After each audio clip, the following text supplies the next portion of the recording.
Chicken, French fries, and other appetizers are dinner rush specialties here at Columbia's 63 Diner.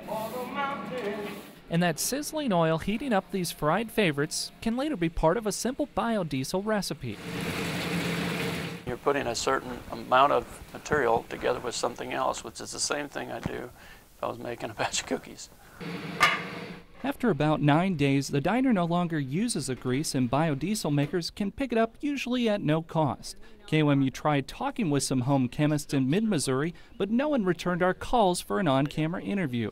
But Steve Fugate would talk to us, making his own biodiesel every week on his Iowa farm. It's a bit of work, but compared to going and getting another job someplace to pay for filling my truck up, to me it's a reasonable economy.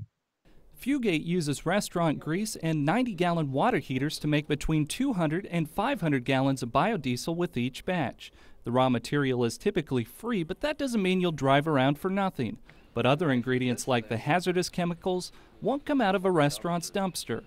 A common biodiesel recipe calls for cooking oil, household lye, and methanol, things you'll have to buy. So the real savings is about 35 cents per gallon. You can use mixing containers and a blender, but making it yourself can be dangerous. We just urge people becoming educated about what they're doing before they start throwing chemicals around and spilling stuff and getting in trouble. MUAG experts say if you do it yourself, you should first see how it works in a diesel engine.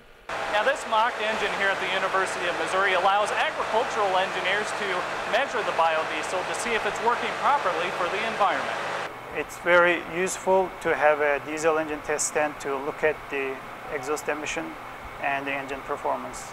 With diesel prices at gas stations around $4 a gallon, Fugate encourages more people to start making it now. And what we're doing on the farm is just to show that this can be done in a completely low-tech, low-cost, immediate sense. It doesn't take the government and $100 million.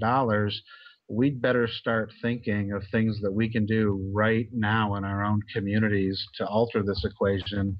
Tony Ullrich, KOMU 8 News, Columbia.